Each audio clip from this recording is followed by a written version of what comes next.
Hello viewers, and thank you for joining us today on this special musical coverage. Our special focus today is on the man, Adesiji Awoyinka, also known as Siji. Siji is a British-born Nigerian singer, songwriter, and producer who's based here in New York City. He was recently featured on Essence magazine for his musical talents and also just released a single, Lagos Lullabye, of his upcoming album, Homegrown. Thank you for joining us today, Mr. Thank you so Siji. much. Thank you. So tell me about life growing up in Lagos. I know you were born in England, Indeed. but you spent most of your time in Lagos. Tell Yes, me about indeed. that. As a 5-year-old, I was yanked. Yanked back to Africa, back to Lagos as it were, by my parents who were both students studying in England at the time. Okay. So once they'd finished their studies, I was, they up and left and went back home. Wow. So as a 5-year-old, I was taken back to Lagos. So for me, it was a very colorful, very fascinating, interesting time, Nigeria was unlike anything I'd ever experienced or seen, coming from England and then being taken into all this diverse, rich culture, for me was really, really, really, really engaging and very rewarding as well. Okay. So would you say the experiences you had growing up back there have shaped you musically? Oh, definitely so. In Musically, what way? personally, spiritually, in many, many ways. I'm drawn to rhythm. Okay. And I believe everything I hear musically, I approach rhythmically, and I think that comes from my experiences back home. To me, Nigeria, Lagos in particular, seems to move to a pulse all its own.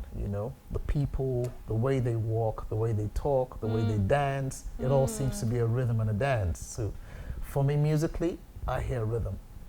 Okay. So your upcoming album, Yes, Homegrown. Tell me about that. What was the inspiration behind it? Well, I recently decided to go back to Nigeria to explore my childhood home and my roots after well over 2.5 decades outside of the country. Wow. So I've spent more time outside of Nigeria than I have within. But in 2009, I decided, you know what, it'd be a good idea to go back home and explore. And as you can imagine, I'd been away for so long. Going back to Nigeria presented its own challenges.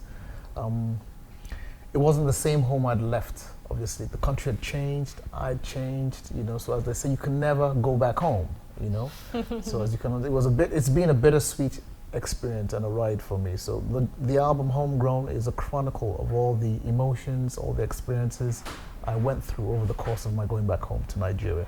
Okay, so that brings me to Lagos Lullabye. Right? Yes, just listening to it, I feel like it brought me back to Fela. I don't know if you've heard that. I have. Yeah, so tell me indeed. about that. What was the inspiration behind it, and did Fela have something to do with that? Well, musically, yes. Okay. It's an Afrobeat. It's a take on Afrobeat for starters, musically that is. But the song in itself is about I'm reliving a 24-hour period of living through the grind, the chaos, the madness that is Lagos. Some of the lyrics go, there's a damn for tire screeching, Okada riders bleeding, area boys stand by watching, it's just another day in Lagos. So I'm talking about all the challenges you face in a 24-hour period in Lagos. So it's a lullaby for a city that never sleeps. Okay, I know you've said some of the messages, but what are you trying to convey with this album?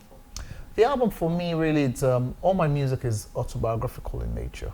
Okay. So it's a means for me to share my own experiences with the world, to engage people and to, enlighten them about some of the things we go through back in Nigeria, as well as those of us who are diasporans who've gone back home, some of the challenges we face, adjusting, some of the joys, some of the highs and lows of all of that. So it's a very personal project.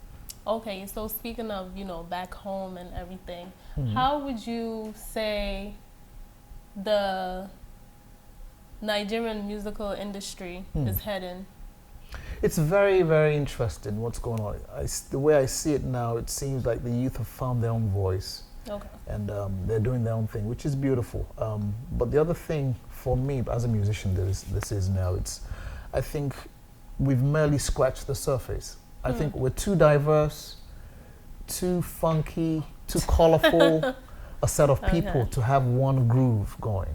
You know, a lot of the music I hear is very similar, rhythmically. The message is always the same. I don't hear enough variety. I think we have a whole lot more that we have yet to tap into, that we've yet to show the world. You know, I'd like to see where the griots are amongst these kids. I'd like to see where the next fellas are going to come from.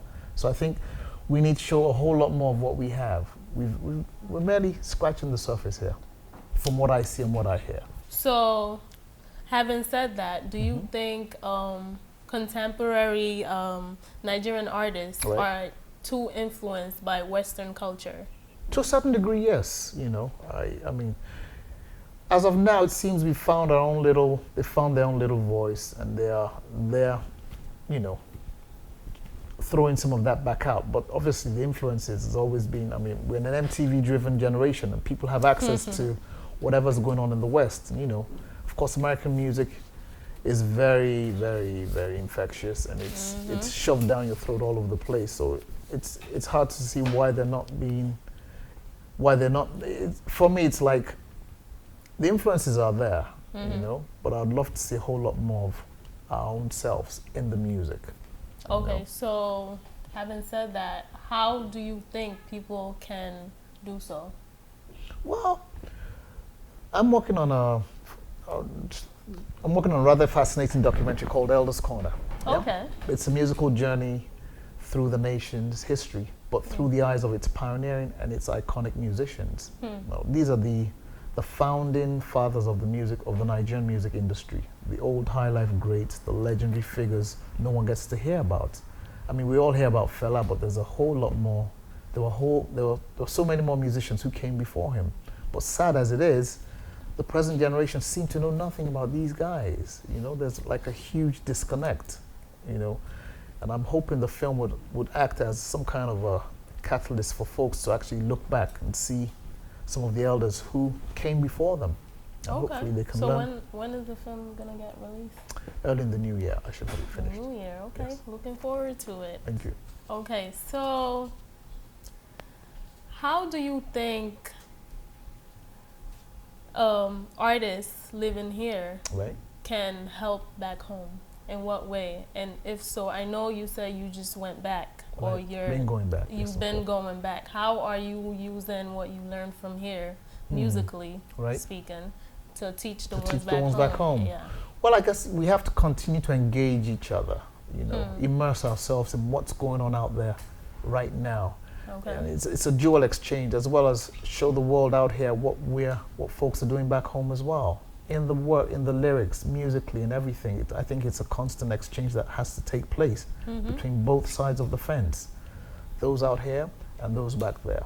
You know, engaging them, performing back in Nigeria, doing music workshops back in Nigeria, and things like that can only help to engage and enlighten and share some of what we've gone through out here with those back home.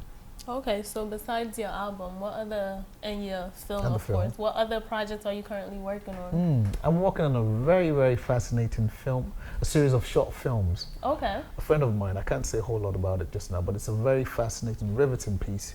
He's come up with a concept about it revolves around us as Africans now, telling our stories to the world. Okay. You'd find that a lot of our stories have not been told from our perspective. It's always somebody else telling our stories. So he's come up with some kind of a very brilliant concept, a series of letters written by folks in the diaspora, writing letters home about their experiences and some subjects which are taboo, which we don't necessarily talk about amongst ourselves, or they're seen as taboos back home. We're trying to bring all that to the forefront of things. Sounds fascinating. Yes, it is. So now controversial back to as well. I would imagine. Trust me. So back to your album. When is it coming out? I already know it's at the end of the year. Towards the end of the year, Please tell our viewers how they can get it. Yes, you might be able to find the album through my website, www.shijimusic.com, as well as it will be on iTunes and all the other digital platforms. And that's SIJI music.com. The current single, Lagos Lullabye, the original version is offered as a free download as well from the website. Yes. That's a freebie. It's a freebie. Grab your copy. So thank you very much for joining us today on SaharaTV. Pleasure.